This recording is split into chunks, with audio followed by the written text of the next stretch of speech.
कई लोगों के मन में एक शंका होती है, बड़ा बड़ा भाव उनके अंदर आ जाता है कि गुरुजी, जब हम भगवान का भजन करते हैं, स्मरण करते हैं, कीर्तन करते हैं, भगवान की भक्ति करते हैं, तो हमारे ऊपर फिर दुख क्यों आता है? हमको तकलीफ क्यों आती है? हमको कष्ट क्यों आता है? शिव महापुराण की कथा कहती है, अभी आम का सीजन चालू हो गया, केरी आने लगी, आम आने लगा। आम के बगीचे में जाकर देखना, जो नया नया पौधा होता है, नया नया आम का पेड़ होता है ना, उस पेड़ में जो नए नए फूल आते हैं। हमारे इधर मध्य प्रदेश में तो उसको आम के पेड़ के मोर कहते हैं, कि आम के पेड़ में मोर आएगा। अब इधर नहीं मालूम छत्तीसगढ़ में कि उसको क्या कहते हैं, पर हमारे उधर कहते हैं मध्य प्रदेश में कि आम के पेड़ में जब फल आने वाला होता है तो पहले मोर आ जाता है, पहले फूल आ जाता है। पर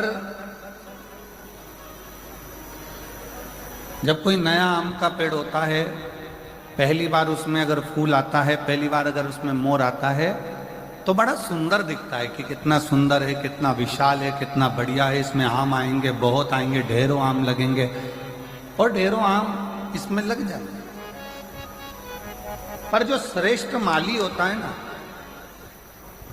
आम के पेड़ को जो संभालने वाला होता है, जो श्रेष्ठ माली होता है, जो बगीचे को संभालने वाला माली होता है, वो क्या करता है? उस आम के पेड़ के, नए आम के पेड़ के मोर को, फूल को तोड़ लेता है, तोड़कर उसको फेंक देता है उसी पेड़ के नीचे।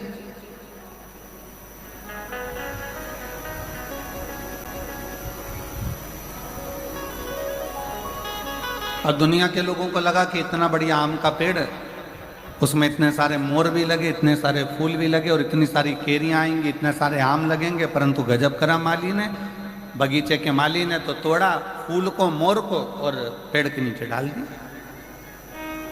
कई लोगों को गुस्सा भी आया,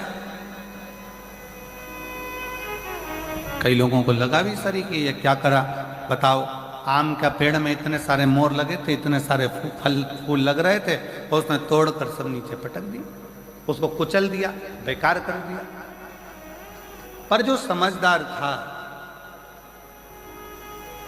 जिसकी चित्तवृत्ति में समझदारी थी, उसने माली को धन्यवाद दिया कि वारे माली, तूने अच्छा करा, जो पहली बार नए वृक्ष में जो मोर आए थे, फूल आए थे, उसको तोड़कर तूने कीचड़ में डाल दिया, पेड़ की जड़ में डाल दिया।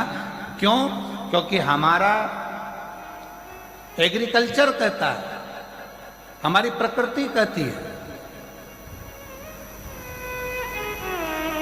कि नया पेड़ का फूल, आम के बगीचे में लगे नए पेड़ के अगर मोर को, फूल को तोड़कर फेंक दिया जाए, तो दूसरी बार जो फूल आते हैं और दूसरी बार जो फल आते हैं, वो अपार आते हैं, जिसको गिना भी नहीं जा सकता। इतनी कृपा के साथ में उसमें आम लगना चालू हो जाते हैं, उसमें फूल लगना प्रारंभ हो जाते हैं।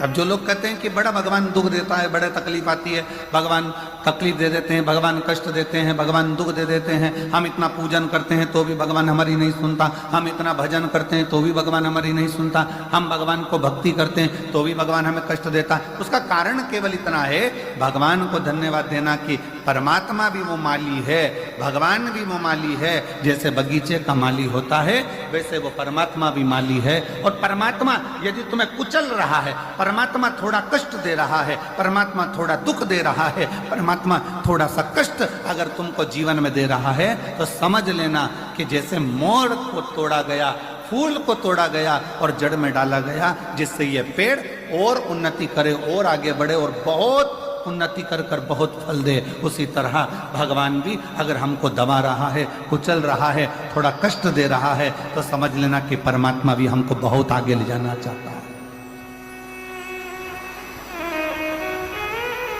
समझ लेना, परमात्मा भी हमको बहुत आगे तक लेकर जाना चाहता है।